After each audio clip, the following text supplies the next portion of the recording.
প্রিয় শিক্ষার্থী, এসো পড়ি চ্যানেলের পক্ষ থেকে সবাইকে শুভেচ্ছা। আশা করি তোমরা সবাই ভালো আছো। আজকের ভিডিওটিতে আমরা সৃজনশীল ৫ নং প্রশ্নের সমাধান দেখব। শুরুতে আমরা লেনদেনগুলো পড়ে নেই। জনাব খালেক শেখ ২০১৭ সালের ১ জুলাই ১,২০,০০০ টাকা এবং ৭৫,০০০ টাকার পণ্য নিয়ে পিউ ট্রেডার্স নামে একটি ব্যবসা আরম্ভ করলেন। উক্ত মাসে তার পণ্য লেনদেনগুলো ছিল নিম্নরূপ: জুলাই ৪, নগদে ৬৬,০০০ টাকার আসবাবপত্র ক্রয় করা হলো। এটি একটি লেনদেন। আসবাবপত্র ক্রয়ের মাধ্যমে সম্পদ বাড়ছে এবং আরেকটি সম্পদ কমছে, অর্থাৎ নগদ টাকা কমছে এবং আসবাবপত্র বাড়ছে।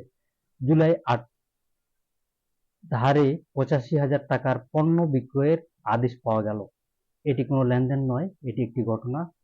কেননা বিক্রয়ের আদেশ পাওয়া গিয়েছে, এখনো বিক্রয় সংঘটিত হয়নি, সুতরাং এটি একটি ঘটনা। জুলাই ১২, নগদে ৩০,০০০ টাকার পণ্য ক্রয় করা হলো। এটি একটি লেনদেন। নগদে ক্রয় করার মাধ্যমে সম্পদ কমছে, নগদ, এবং ক্রয়ের মাধ্যমে ব্যয় বৃদ্ধি পাচ্ছে। জুলাই ১৫, মাসিক ১৫,০০০ টাকা বেতনের একজন কর্মচারী নিয়োগ করা হলো।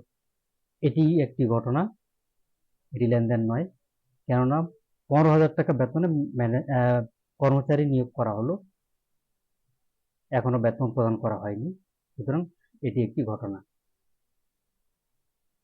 জুলাই ২০, ব্যবসায়ের প্রয়োজনীয় মণিহারি প্রয়োগ করে নগদ ৮,০০০ টাকা প্রদান করা হলো। তো মণিহারি বাবদ যেহেতু খরচ করা হয়েছে, মণিহারি ক্রয় করা হয়েছে, তো সম্পদ কমে যাচ্ছে এবং ব্যয় বৃদ্ধি পেয়েছে, সুতরাং এটি একটি লেনদেন।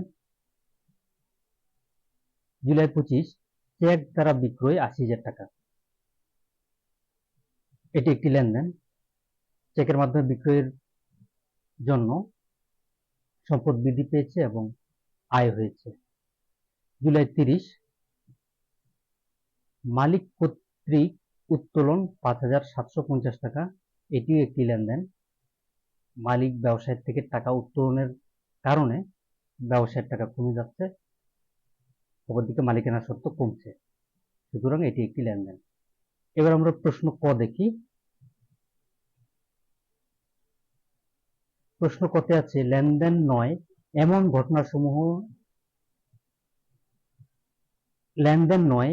এমন ঘটনাসমূহের মোট টাকার পরিমাণ নির্ণয় করো। যেগুলো লেনদেন নয় সেগুলোর মোট টাকা বের করতে হবে। তো আমরা পেয়েছি ২টি তারিখের, অর্থাৎ জুলাই ৮ তারিখ এবং জুলাই ১৫ তারিখের। এটি শুধু ঘটনা। তো ৮ এবং ১৫ তারিখের টাকা আমাদের মোট করতে হবে। ৮ তারিখে আছে ৮৫,০০০ টাকা এবং ১৫ তারিখে আছে ১৫,০০০ টাকা। এই ২টি তারিখের টাকা মোট করলে হবে ১,০০,০০০ টাকা। এটি ছকে করতে হবে। তো চলো আমরা এটির সমাধান ছকে দেখে নেই। আমরা লিখে নিব ৫-এর ক, লেনদেন নয় এমন ঘটনা চিহ্নিত করে মোট পরিমাণ নির্ণয় করা হলো, এবং ছক টানবো তারিখ বিবরণ টাকা টাকা। তারিখের জায়গায় সাল এবং ৮ তারিখ প্রথম যেটি আছে সেই তারিখটি উল্লেখ করব। বিবরণের ঘরে লিখব পণ্য বিক্রয়ের আদেশ পাওয়া গেল ৮৫,০০০ টাকা। এরপরের তারিখটি ছিল ১৫ তারিখ। বিবরণের ঘরে লিখব কর্মচারী নিয়োগ করা হলো ১৫,০০০ টাকা। এই দুইটি তারিখের টাকা যোগ করে আমরা যোগফল নামাবো, মোট হচ্ছে ১,০০,০০০ টাকা। আমরা ক্লোজ করব। আশা করি তোমরা বুঝতে পেরেছো। এরকম ভিডিও পেতে চ্যানেলটি সাবস্ক্রাইব করো, লাইক, শেয়ার, কমেন্ট করো। ধন্যবাদ সবাইকে।